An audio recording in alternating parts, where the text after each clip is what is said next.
ที่บอบบี้ได้นัดกับไอ้สร้างไว้แล้วว่าสีซื้ออันซอยจุมาให้เพื่อนมื้อนี้ก็เลยตื่นไปตลาดแต่เช้าๆอันนะวันอะไรเฮ้ยเห็นหน้านี่ยิ้มเนาะแบบนี้ก็มีแฮงสูอยากสูงานอยู่ไปพี่น้องเอ้ยกำลังจอดกำลังขึ้นโค้งอยู่ไปพี่ของแท้มื้อนี้เทเราได้กินน่ะจุบ่ของแท้อยู่น่ะไปเอาอยู่ห้องเลยต้องสีดสเปรย์อีกเนาะสเปรย์เคลือบบ่ให้ขี้เหนียงกินนั่นแหละพอพี่น้องนี่เลขพ่อบ่ใบดีเด้อใบดีเด้อพอเด้อเอายังเกาะมียังไงได้ซื้อตื่มเดี๋ยวจะหน่อยหอกไปซื้อทุกจอดกับอันรับยังครับรถครับทุกจอดกำหนด3 ธงเนาะมีในซ้ำนี่เห็นบ่ไปใส่เบิ่งมุมสูงเด้อปุ๊บนี่อันนี้คือมุมสูงเด้อพ่อพี่น้องเด้อมุมสูงก็จะประมาณนี้หลายคนเลยแหละพ่อพี่น้องที่ว่าเห็นน้องโบถ่ายคลิปให้บาร์บี้เนาะก็หลายคนก็บอกว่าเปิดซ่องให้น้องโบเลยเปิดซ่องให้น้องโบเลยอย่างประมาณนี้นะบาร์บี้เห็นลายแห้งเนาะก็ หนึ่งมานี่การที่ว่าเขาจะถ่ายคลิปได้นี่ต้องหนึ่งมาหลักๆเลยนี่ต้องโทรศัพท์ครับพี่น้องโทรศัพท์เลยก็ซองใจเฮาใจหมักขึ้นกับคนเฮาหมักนำมันก็เริ่มเต็มแล้วนะโทรศัพท์เจ้าฮะใช่เบิ่งไหนมันเป็นรุ่นยังนี่13ธรรมดา13ธรรมดาความจำเท่าไหร่128ไอโฟนพ่อพี่น้องโอ้มันฮอดใช้แล้วมันฮอด18แล้วตอนนี้นะมันยังดินได้ก็ดีแล้วไอ้วะดิเปิดไปละรูปครอบครัวเนาะความจำเต็มเขาเบิ่งในรูปหน้าจอนะปาเตยหูละตี้ไปเป็นที่1 บาทนี่ฮะได้แต่อยู่ในหูพะแหละไว้นอนนำกันแบบเจ็บคันนี่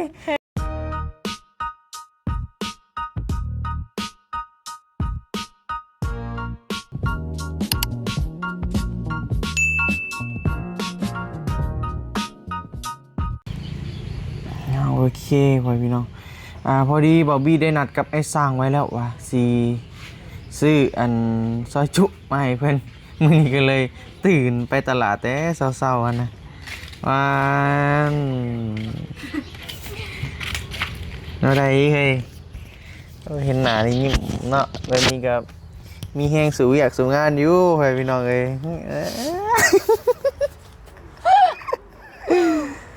อ้าวเมื่อคืนนี่บ่มาเนาะเจ็บหัว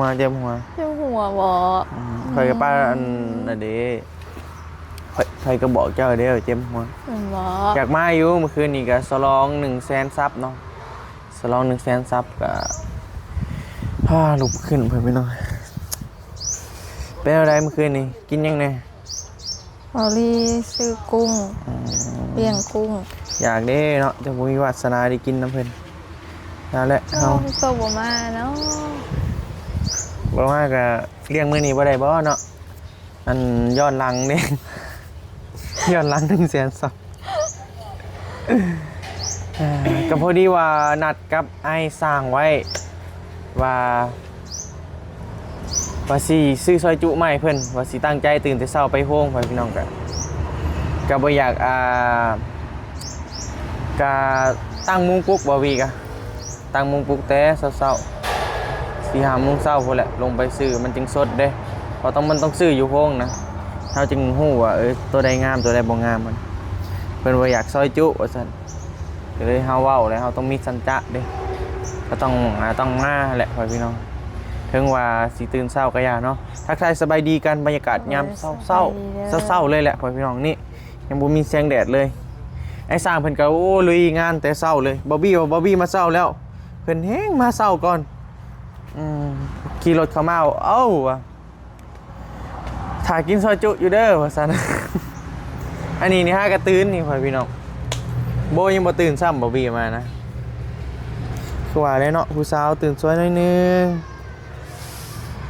ธรรมดา ธรรมดาบ่ธรรมดาแต่แสนพิเศษ แม่น เด้มึงเด้อลงไปซื้อผักหญ้ามีอยู่บ่ล่ะ มี ไอ้ไปซื้อค่ะเขาเจ้ายังบริคายซ้ำผักนะพอซื้ออยู่ห้องเด้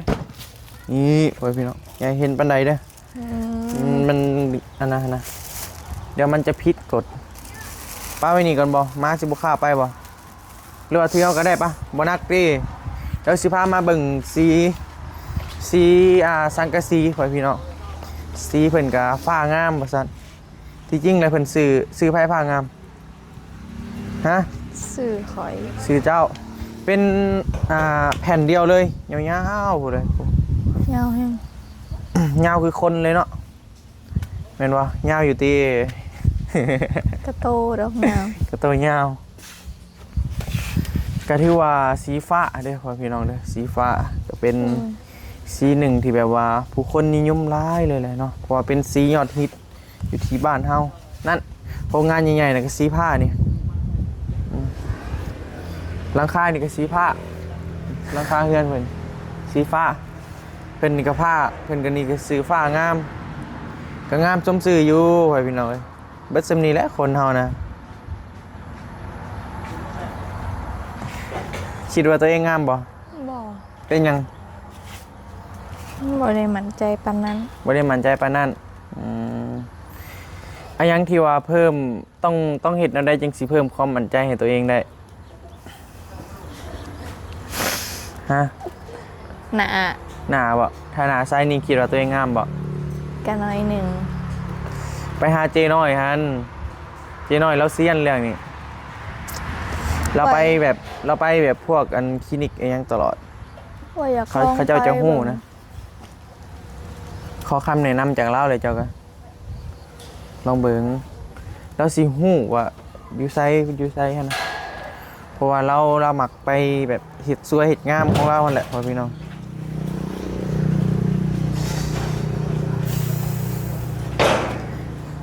น้องโบนี่อันนั้นพอพี่น้องหน้าเพิ่นเป็นซิวมันเป็นซิววัยรุ่นเลยไอ้สำเจ้าก็เป็นคือการไอ้เต็มเบิดเลยเต็มแบบแต่ไอ้ก็เรายายังไงกินตอนนั้นก็เศร้าแป๊บเดียว ตะ แล้วสิ กี้ ถามเราให้ดอก ตะกี้แห้งลายเลยนี่แล้วมันไข้แน่ ตะกี้แห้งลายบ่ผมเป็นยังดอกทุกอย่างมีเวลาของมันตอนมืดแล้วมันก็เศร้าโอเคพอดีว่าประมาณนี้แหละบอบบี้ก็ตื่นแต่เช้าๆไปลงซื้อของอยู่ของกินมาให้เพื่อนเฮ็ดนี่แหละเนาะก็ถือว่าเป็นงัวเด้อพ่อพี่น้องเด้อจุงัวนักบ่นักกับป้าฟ้าไปวาง เห็ด มิน ตาเห็ดตาสมตาหวานเอากระซินน้ำหมอนี่แสบมันหอมคือน้ำหอมก็บ่ได้ตัว มันเหม็นเนาะ นี่กำลังจอดกำลังขึ้นโค้งอยู่แบบนี้ของแท้มือนี่เทเราได้กินน่ะ แม่สิง่วง จุบ่ของแท้อยู่น่ะไปเอาอยู่ห้องเลยแม่นกำลังจอดข่าวใส่พี่น้องจอดข่าวเลยก็เกี่ยมที่จะมุงสเปรย์สีดหรือว่าต้องสีดสเปรย์อีกเนาะสเปรย์เคลือบบ่ให้ขี้เหนียงกินนั่นแหละพ่อพี่น้องนี่เลขพ่อบ่ใบดีเด้อใบดีเด้อพ่อเด้อเอายังเกาะมียังไหนได้ซื้อตื่มเดี๋ยวจะหน่อยหอกไปซื้อ ทุกจอดกับอันรับยังซ้ำรถครับผม ถูกจอดกำหนด3 ธงเนาะมีในซ้ำนี่เห็นบ่ ใบพัดเขาอยู่เล่นมือหนึ่งพัดศิลาใบพัดศิลานี่พัดเป็นว่าผ้าใบผ้าชาวใบนะก็กระป้าใบนะฮะก็คู่โบเฮเพราะว่า ซื้อทูบ คือช่องใบนะครับ ซื้อก็ว่า2ใบบ่เห็นบ่ ใบบ่เห็นใบหนึ่ง มันยังใส่มันใส่ได้บ่ล่ะหรือได้ซื้อใหม่ ได้ซื้อใบหนึ่ง อืม ใบเดียวใบโดนแบบเก่า ทูบ ถูกเลย แล้วก็น็อตโอเคเดี๋ยวจะหน่อยสิออกไปซื้อให้เพื่อนก่อนเพื่อนพี่น้องเมื่ออาบน้ำเลย ยังบ่ทันได้อาบน้ำบ่บีกอ่ะพอได้นัดกับไม้เพื่อนแล้วว่าสิตั้งใจซื้อมาให้ก็เลยต้องซื้อมาแหละเฮาได้เว้าเลยเด้ก็ถือว่าประมาณนี้เพื่อนพี่น้องสำหรับห้านน้องหลาเพื่อนไปนี่เป็นหูเป็นห้างแล้วบาดยืนดูโบ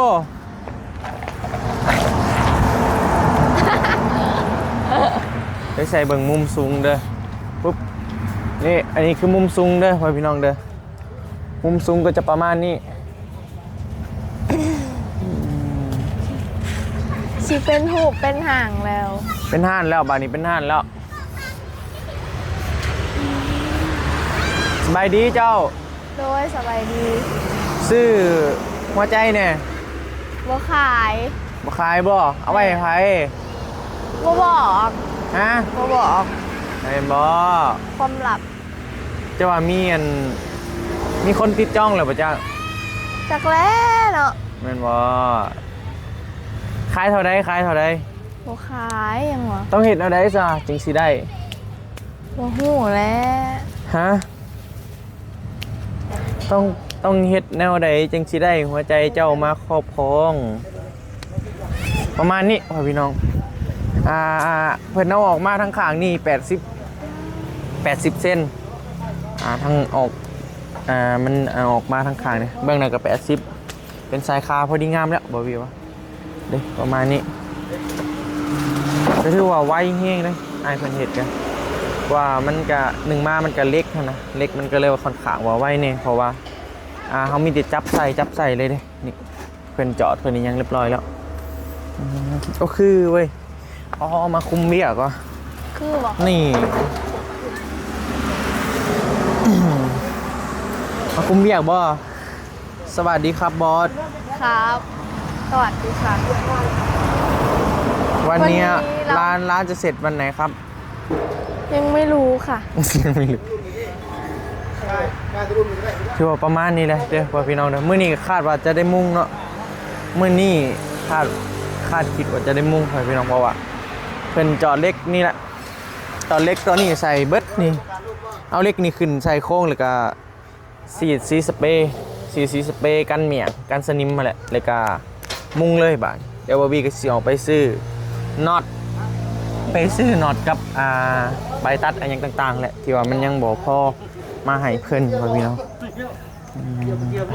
เอาบ่เจ้าซอดิเอาบ่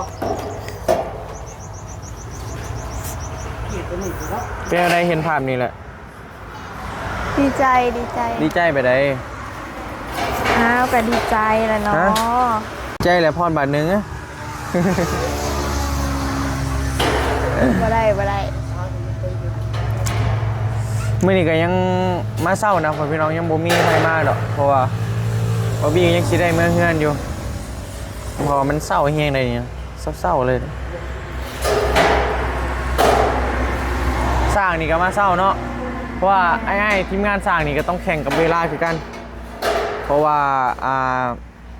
เพิ่นจังน้อยก็เข้าเวียกหั้นนะเพราะว่าเพิ่นสิเฮ็ดเวียกนำแล้วก็เฮ็ดทำงานก่อสร้างนำครับพี่น้องเพิ่นว่าสู้อยู่มื้อนี้ก็มากัน4คนเนาะ4คนนี่กันนี่4คนนี่แฮงจั่วเลยเราเห็นนี่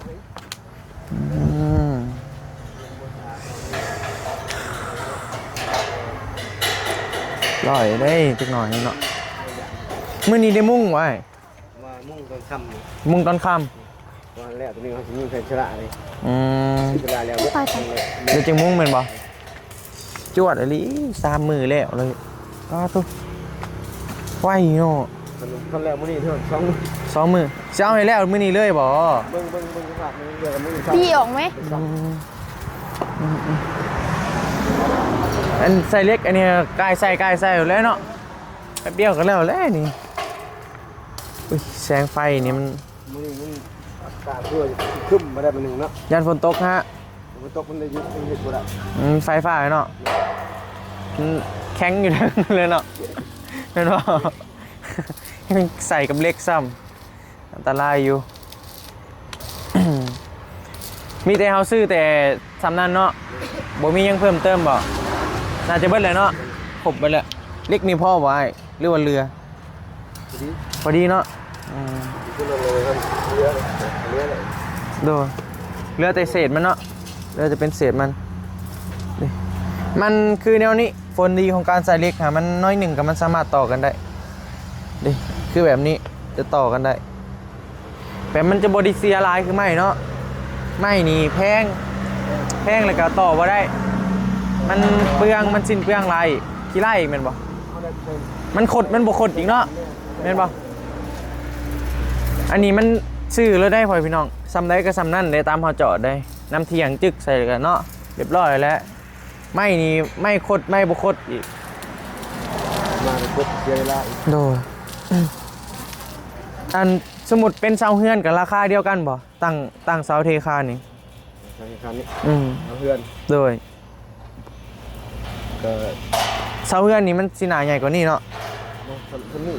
จำนี่บ่หนาสิมานี่บ่ไอเอาน้ำต้นเท่าใด เหตุการณ์มากต้นละพัน ต้นละพัน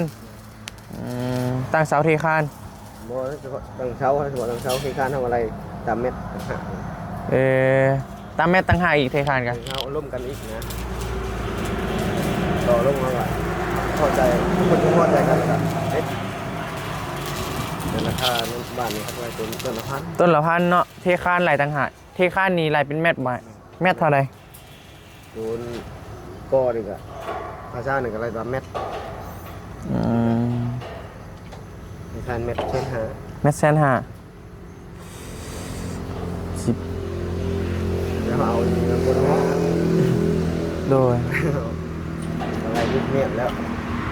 ใใกล้แล้ว แมตรละแสนห้าเพราะว่าจะต่อกันได้เนาะลมกันได้เนาะใกล้ๆกับไปบ่ ไปบ่ได้ราคาเบียด ได้แต่ในบ้านเนาะแถวนาซ้ายนี่ได้บ่นาซ้าย เงินยากกว่า มันไกลเนาะ คนละกะตัวเป็นจิตกะเดียวกัน โดย ที่บ้านเท่านี้นะว่า มาเนาะ เขาล่มกันได้กับตัวบ้องนะว่าคนค่าเวียนเลยคนมุ่งนี่ไปเห็นนะ โดยคือว่าเผื่อเขาสิเดินทางอีกเนาะมันก็ไกล เห็นปะ 4 คนมามื้อนี้เนาะ เนี่ยทางมันเช้าคนว่า สายจวดบ่ จวดเช้าปกไป เจ็บตาเลยจอดเหล็กนี้เนาะไฟมันแห้งเด้ไฟ เช้า แล้วเลยนี่นะเนาะขึ้นอีกจักเซนนี่2 4 6 จอดเลยบนทางนี้ก็ล่ม โดย ตัดนวดเวลาแล้วก็นวดเอง งามโครงเหล็กนี่แบบมันเป็นงามเลยคุณผู้ชมโอเคมาหลังจากที่ว่าเจ้าเห็ดนี้แล้วนายเนาะแล้วเฮาสิไล่เบิ่งเงินสรุปเบิ่งเงินเลยก็พี่ว่าอยากหาเจ้าออกมานี่แหวกออกมาทางหน้านะไอ้วันแนะนำว่าเป็นเสาเหล็กหรือเสาปูนดีจากที่ว่าประสบการณ์แบบเป็นสร้าง ถ้าปูนมันก็ดีง่ายแบบคือเพื่อให้มันจะกออย่างยังนะเราเล็กเราเล็กถ้าปูนก็ได้เราเล็กก็ได้ เสาเหล็กก็ได้เสาปูนก็ได้เนาะแต่ว่า FC เนี่ยนำมากับเสาปูนเพิ่นว่าพอเหล็กจะมันอยู่กับดินเด้แต่มันเปื่อยอนาคตนะเอาเป็น ถึงหน้าตรงนี้มันจะตรงนี้ หนา12เนาะโดยเสาน้อย2จากต้น2เนาะ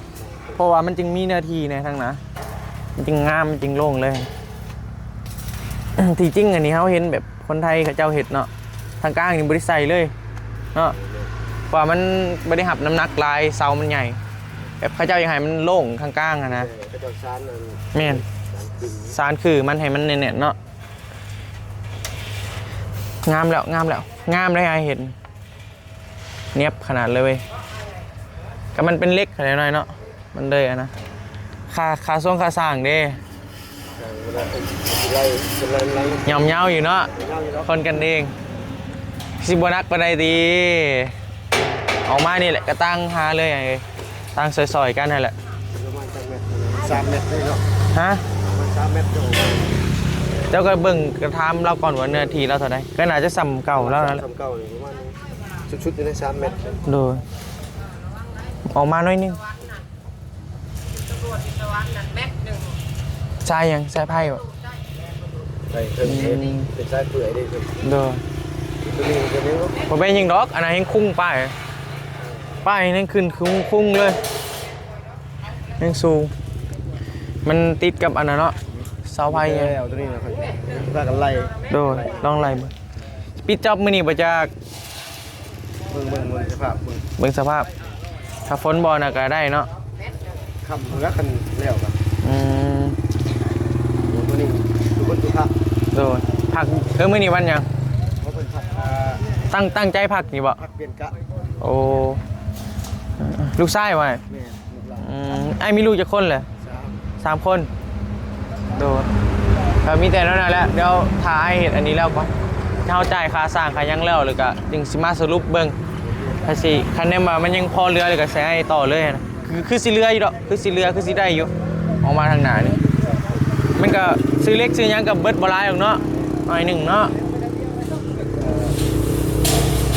จักเส้นประมาณจักเส้น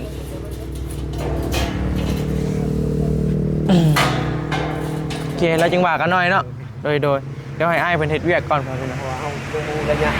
โดยถือว่าประมาณนี้แหละตอนนี้แม่นใกล้แล้วใกล้ที่จะใกล้ที่จะถึงนี่แล้วเพราะว่าเพิ่นไล่มาแต่ทางนั้นนะนี่อันนี้เป็นมุมด้านสูงเด้อ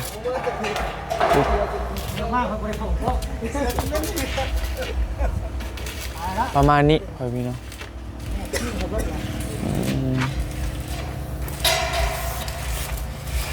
ใกล้แล้วอีกน้อยหนึง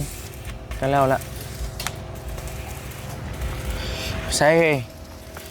อันไปดิวลูกค้าไว้เลยตีแต่อีกคนแหละ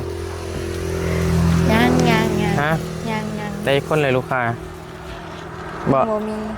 ยังบ่มีอยู่โอ้ยหันสิแล้วอะไรไปดิวไว้รถคือว่านี่คือไอ้พาเห็ดนั่นแหละใครพวกเขามากกับเอาเสือกไปหนึ่งรถเขามาห้านข่อยเจ้าต้องซื้อซอยข่อยก่อนเจ้าจึงผ่านไปได้ หันแล้วไปแล้ว เป็นอะไรมาเนมมายืนเบิ่งกันนี่แห้งกันนะเนาะคือฟันนี่เนาะโบเนาะ แม่น บ่คิดว่าสิได้เห็นบ่ก็ถือว่าดินก็ยังเหลือน้อยหนึงดินทรายอะนะทรายกับพินอันนี้มันดินทมพ่อพี่น้องเรียกว่าประมาณนี้ห่านเพิ่นกับหน้าทางนี่ก็ห่างกันโอ้เขามากันเลิกอยู่10กว่าเมตรพุ่นน่ะก็ถือว่าถ้าเพิ่นเฮ็ดทางนี่ยังก็สบายมากเลยพ่อพี่น้องว่าคะแนนว่าเฮ็ดทางจุทางก็ยังย่านอนาคตนะย่านอนาคตแบบเพิ่นขยายทาง4เลนนี่ยังถือว่ารอดทางเจ้านี่บ่ได้ทุบดอก ยินคุมงานบ่มาดามโบขอบใจเด้อถ่ายคลิปให้เมื่อคืนนี่เด้อมีราคาบ่สอยกันทำมาหากินเนาะ ฟรี ฟรีตีมื้อนี้ก็ถ่ายให้อีกได้บ่มื้อนี้ก็เอาเจ้าฮู้บอยกำลังอยากฝึกเจ้าได้เจ้าผ่านเลยถือว่าโอเคแล้วเจ้าก็เปิดช่องได้ดิดีแล้วฝึกไว้ก้าวว่าบัดเปิดช่องตัวเองก็มันจึงบ่อายนะด้นแล้วบ่มื้อใดสิเปิดช่องนี่ บ่ฮู้ ฮะ บ่ฮู้ บ่ฮู้เปิดแล้วแหละโทรศัพท์เจ้าถ่ายได้บ่ บ่ปานใด บ่ปานได้ จำมัน ใช้โทรศัพท์อยู่ไสนะป้าพาไปเบิ่งหน่อยป่ะ เอ้าใบตองที่นะโอ้ยใบตองเลยพอมือพ่อพี่น้องกลับคนเครื่องกลับมาอีกแล้ว เตยเอ้ยมาใส่เลยไอ้ว่าเลยนะ โอ้มาลิ บ่เมื่อกะยาบ่เมื่อกะยา มาลิทำกับบ่ได้เนาะ นั่งเบิ่งนี่ก็ได้ล่ะมันจริงบ่ตอบแซงใบตองว้าวบ่มีพิษพ่อพี่น้องมาคือเก่าเนาะ เอามาลิแบบคนเล่นกับมือคือเก่า แม่นบ่คิดฮอดโบบ่จัก คือเก่าอะไรเนาะ น่ะศัตรูได้นี่พ่อพี่น้องศัตรูเบอร์หนึ่งเลยได้คู่ปั๊บคู่อลิใช้หลายคนเนาะหลายคนเลยแหละพ่อพี่น้องที่ว่าเห็นน้องโบถ่ายคลิปให้บาร์บี้เนาะก็หลายคนก็บอกว่าเปิดซ่องให้น้องโบเลยเปิดซ่องให้น้องโบเลยอย่างประมาณนี้นะบาร์บี้เห็นลายแห้งเนาะก็ หนึ่งมานี่การที่ว่าเขาจะถ่ายคลิปได้นี่ต้อง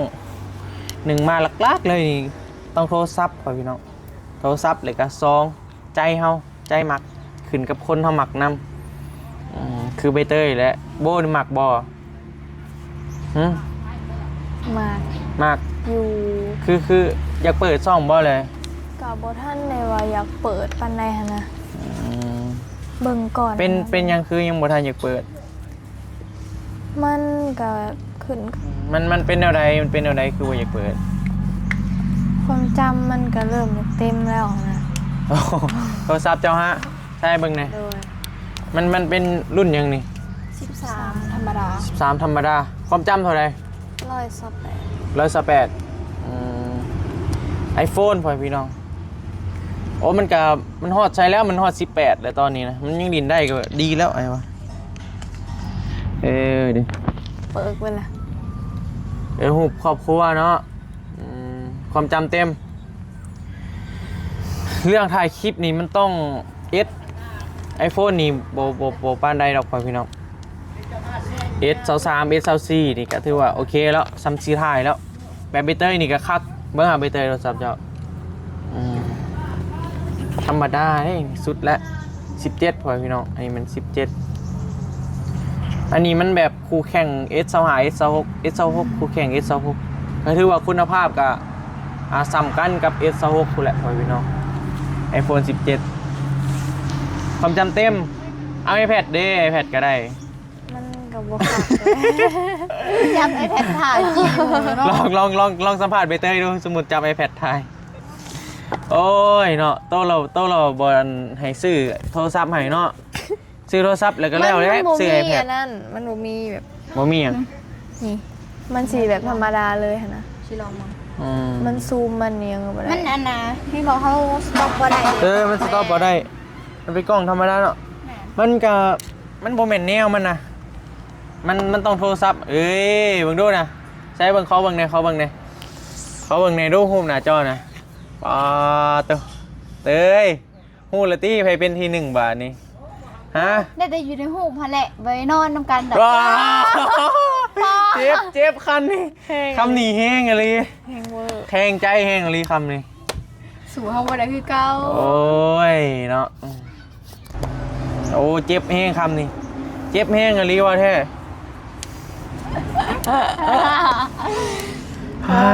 เจ็บแช่มาเบิ่งดูส่องเจ้าฮอดไซเลยก็คือบาร์บี้เห็นคอมเมนต์นั่นแหละพ่อพี่น้อง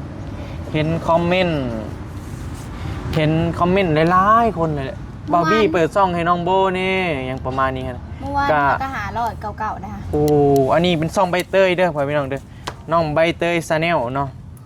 น้องใบเตยชาแนลเด้อบาร์บี้ใส่เบิ่งเด้อกล้องใบเตยนี่สุ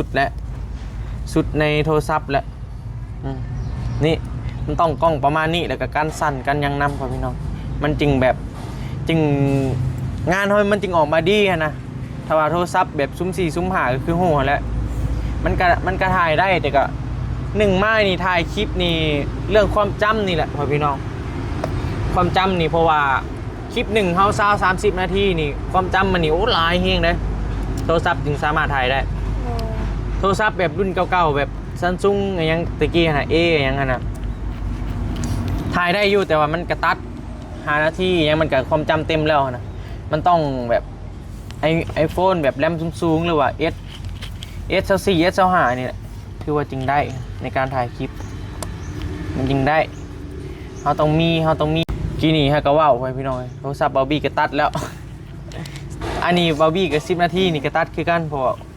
ความจำมันก็เริ่มเต็มมันเก่าเลยเด้ โอ้ยเอาหลุดออกใหม่แล้วนะ ซื้อยังไงเลยเจ้าก็ ในมือหัน โอ้ยเนาะเอื้อยเอาใหายอันนี้ก็ คุณค่าทางใจว่าได้เด้แล้วไล่ออกจากเฮือนได้ไปขายคือว่าประมาณนี้พ่อพี่น้องใบเตยก็มีซ่องแล้วยังเหลือแต่เจ้าบาท โดย เฮ็ดเอาได้ละบาท เขาเมืองให้สิไปทานกันมัน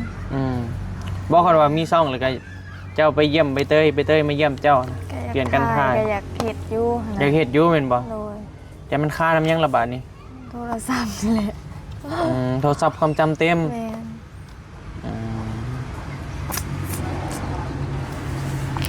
น ก็เข้าใจพ่อพี่น้องเพราะว่ามันต้องใส่โทรศัพท์ดีๆแหละมันถึงถ่ายได้ พี่เขาไปอยู่ในป่าฝนตก บ่เป็นหยังเดี๋ยวไอ้สิมอบซ่องนี้ให้เด้อ จ้างคลิปละ20,000 ได้อยู่ล่ะได้อยู่ บ่ผมเฮา หากระซาผมบ่มันเศร้าเลยดิ ได้แล้วได้ มันเศร้าแล้วคนนี่ใส่ใบเตย หยิบๆนึง โอ้ยเห็นว่ากันเนาะขาไปเฮ็ดงามมานี่มันขึ้นเอ้ยเตยบ่ธรรมดาขามเฮ็ดงามมานี่เนาะแค่ถามว่าอันอยากเฮ็ดอยู่นั่นบ่ล่ะ โดย เงินเด้เงินโฮมได้เท่าไหร่เลยฮะ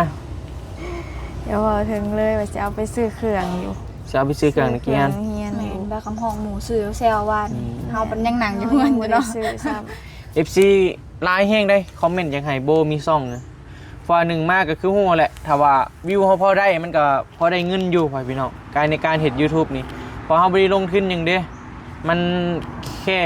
เหงื่อแห้งเฮาหั่นน่ะบ่ได้ลงทุนหยังวิวนี่โอเคเลยแหละ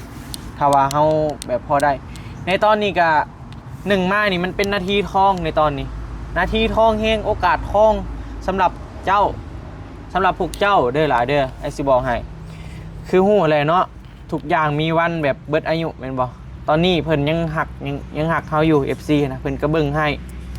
แล้วก็เป็นโอกาสทองที่ว่าถ้าว่าเจ้าตั้งซ่องคือใบเตยให้มือเดียวผ่านเลยแล้วเฮ็ดผู้ติดตาม แต่ว่าเรื่องชั่วโมงแม่นมันต้องใช้ความพยายามเฮาต้องลงคลิปดุๆฮะ จักสมอง 4,000 ชั่วโมงเจ้าต้องมีคลิปหมื่นประมาณ 4-5 คลิปนี่ก็ผ่านแล้วคลิปหมื่นวิวเจ้าได้แล้วคลิปหนึ่งนะคือมันคือแนวนี้แหละ อันนี้ฮะก็ได้ 1,500ยังเหลือ ผ่านแล้วผู้ติดตามเจ้าผ่านแล้วนี่ชั่วโมงมันอยู่นี่ไอ้สิบอก อันนี้บอก นี่มันอยู่หลอดนี่นี่พอพี่น้อง 4,000 ชั่วโมงนี่มันต้องเต็มหลอดมันต้องให้เต็มหลอดมันขึ้นน้อยนึงประมาณนี้เจ้าฮักก็ลง2คลิปนึงมันไล่ให้ก็ดีแล้วก็ประมาณนั่นแหละโอกาสทองเลยแหละคะแนนว่าเฮาอยากเฮ็ดช่อง YouTube ในตอนนี้นะถ้าว่าเพื่อพันผู้ติดตามนี่เจ้าฮู้บ่ค่ะปูป้าแบบอะไรยังนะแบบพอแต่เฮาเฮ็ดเองอ่ะโอ้ยล่ะเอ้ยมือละคนยิ่งยากแล้วเพิ่นกดให้นะว่าเอาลี ำโดย อันนี้เป็นโอกาสแบบสุดแล้วล่ะเอ้ยโอกาสทองที่สุดแล้วในการที่เฮาจะเปิดซ่องหรือว่าเริ่มมือใหม่นะเพราะว่าคือเจ้าฮู้แล้วเนาะพวกอ้ายก็มีคนฮู้จักหลายอยู่เพิ่นพี่น้องก็ยอมรับอยู่ไอลี่อีกวันนี้ไอลี่แล้วเฮงคนฮู้จักเราหลายมือเดียวใบเตยเฮ็ดคลิปเดียวก็ผ่านบ่เคยมีเด้คลิปเดียวผ่าน ขนาดข้าเจ้าอันไอจิตเด้ขนาดซ่องเราบินน่ะผู้ที่ตามเราเพื่อสิฮอด1,000ก็เป็นทิศผู้ใบเตยเลยว่ามือเดียวก็แนวนี้แหละคันว่าโบอยากเฮ็ดก็มีแต่ฟ้าวเลยฟ้าวเฮ็ดเด้อล่ะเด้อฟ้าวเฮ็ดขอเงินนำแม่เด้ แม่บ่มี ซื้อรุ่นนั้น S23นี่ก็ได้ S23 S24นี่ก็ได้ ชื่อซ้ำเท่าไหร่ 23นี่ก็หมื่นกว่าบาท24นี่ก็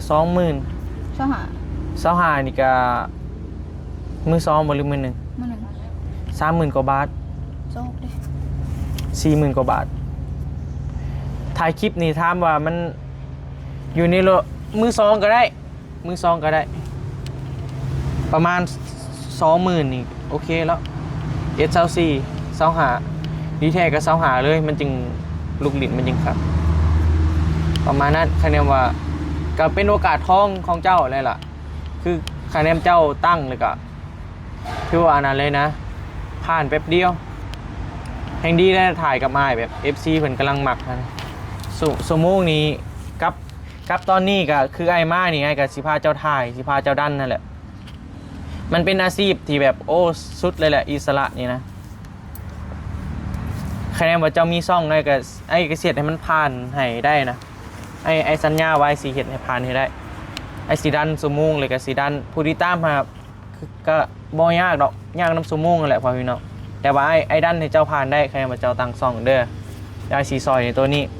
ไอ้ซอยเงินซอยคำไม่กับบุมีซอยได้ตีเหงาตีแห้งเลยแหละ ใจดี ก็เอาใจซอยแล้วเนาะเอาใจซอยโอ้เจะสิไปถ่ายเนาะ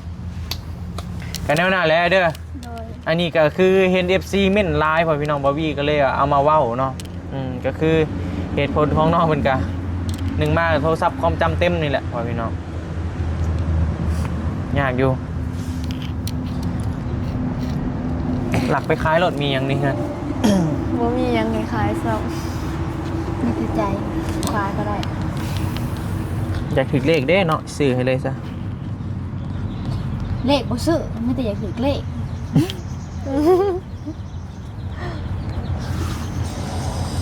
โอเคปะเดี๋ยวจึงว่ากันเนาะหล่ะเนาะก็ถือว่าประมาณนี้แหละน้องพอพี่น้องก็มาตอบ FC เนาะเหตุผลที่ว่าน้องเพิ่นยังบ่ทันได้เปิดซ่องเนาะพอพี่น้องผมเป็นยังดอกทุกอย่างมีเวลาของมันเนาะใบเตยว่าแล้วเพิ่นเลยเนาะ17 18เว้ย ำเฮาเลยยังอยู่13อยู่ เบ่ง ตกรุ่น เบ่งไหม แล้ว เบ่งได้ไหม โอ้ น่าโอ้ย เข้าใจโฟน17เด้อเจ็ดสีขาวนะเฮ้ย อันนี้ก็บ่ได้ซื้อมือหนึ่งอันนี้ค่ะซื้อมือสอง เบ่งขนาดโอเคป้าพ่อพี่น้องแล้วจึงว่ากันอีกบาทหนึ่งเนาะก็มาตอบ FC ให้หายของใจหั่นแหละว่าเป็นหยังน้องเพิ่นคือยังบ่ทันเปิดซ่องจักเทื่อเนาะพ่อพี่น้องไป่ะเดี๋ยวพบพอกันที่คลิปใหม่สบายดีสำหรับคลิปนี้ไปก่อนบ๊ายบาย